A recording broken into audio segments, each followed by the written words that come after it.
This was the moment a political dynasty collapsed. Please clap.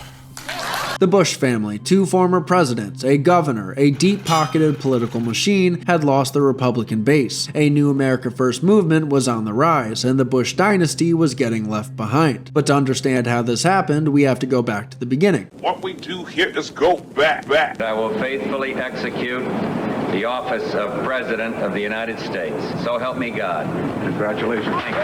George H.W. Bush became president in 1989 after serving as Ronald Reagan's vice president. He ran on Reagan's legacy and made one big promise. Read my lips. No new taxes. But once in office, he broke that promise because in 1990, he agreed to raise taxes. Republican voters felt betrayed and talk radio tore him apart. Pat Buchanan even ran against him in the next primary. Bush also had a weird obsession with a new world order. We have before us the opportunity to forge for ourselves and for future generations a new world order, a world where the rule of law, not the law of the jungle, governs the conduct of nations.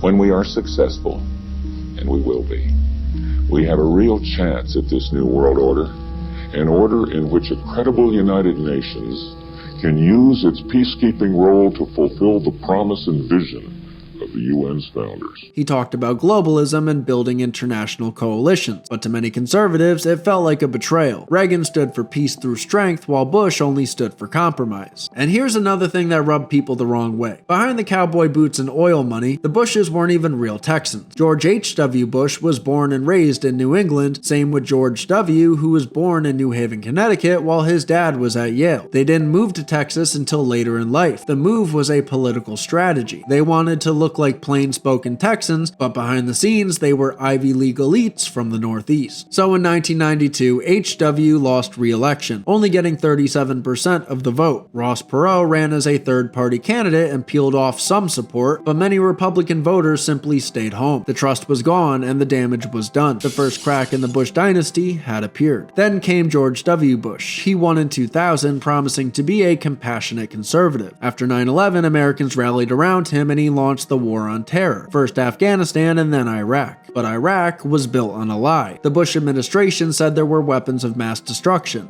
Spoiler, there weren't any. The war dragged on for years. Thousands of Americans were killed. Trillions of dollars were spent, and the Middle East was thrown into chaos. Speaking of the Middle East, the Bush family had deep ties to the Saudi elite, including the Bin Laden family. Back in the 70s and 80s, Bush-connected companies got investment from people tied to the Bin Laden. One of Osama bin Laden's half-brothers even had money in the Carlyle Group, where the Bush family had major involvement. After 9/11, these ties raised serious questions. While regular Americans were grieving, the Bushes were protecting their powerful Saudi connections. And we can't talk about 9/11 without mentioning the Patriot Act. Passed just weeks after 9/11, it gave the government sweeping surveillance powers, spying on phone calls, bank records, even regular Americans. This was another example of big government overreach, and another reason the base turned on the Bush legacy. Ever wonder what the fake news is saying, but don't want to lose more brain cells? Ground News shows you media bias at a glance, so you can watch the meltdown without getting sucked in. Use my link to get 40% off and support the MAGA Mark channel. Now back to the video. George Bush also expanded the size of government in ways that upset conservatives.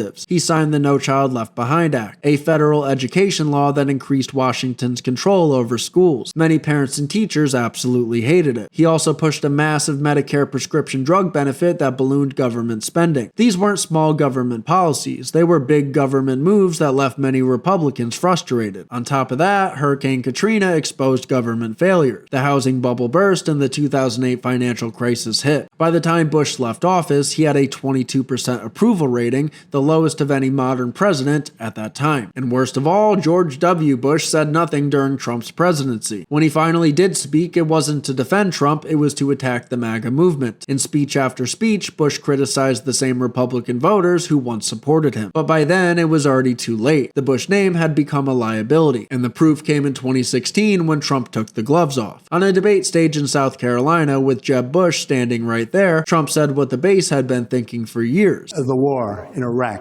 was a big, fat mistake. Then came the haymaker. The World Trade Center came down during your brother's reign. Remember that. The crowd didn't boo. They nodded. The dynasty was already crumbling. So when the GOP establishment put their hopes in Jeb Bush, it was like slapping a fresh coat of paint on a sinking ship. He was supposed to be next in line. He had the name, the donors, the endorsements. Jeb raised over $100 million, but he had no connection to the base. He even called illegal immigration an act of love. Yes, they broke the law, but it's not a felony. It's kind of it's an act of love. It's an act of commitment to your family.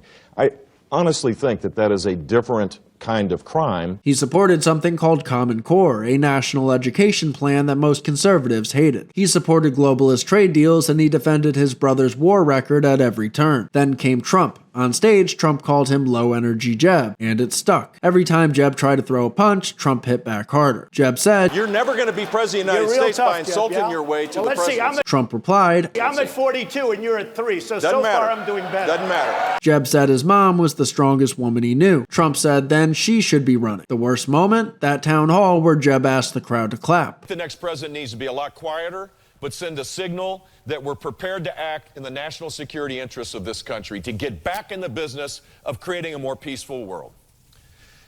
Please clap. Jeb dropped out after losing badly in Iowa, New Hampshire, and South Carolina. Nearly $100 million couldn't save him, because the base wasn't buying Bush politics anymore. The last Bush to fall was George P. Bush, Jeb's son. He was Texas Land Commissioner, and in 2022 he ran for Texas Attorney General. But this Bush tried something different. He openly supported Trump. He was the only Bush to do so. But even that didn't work. Trump endorsed Ken Paxton instead, and Paxton destroyed George P. in the primary. Even in Texas, the Bush name was finished. George P. had once called Trump a racist back in 2016. Then he turned around and begged for his support. Voters saw right through it. And that was the end. No more Bushes in office, no more influence, no more dynasty. The Bush family lost the Republican Party because they failed their Republican base. They promised one thing and delivered another. Now the Republican Party belongs to the people. Not the Bushes, not the donors, not the elites. The dynasty is dead.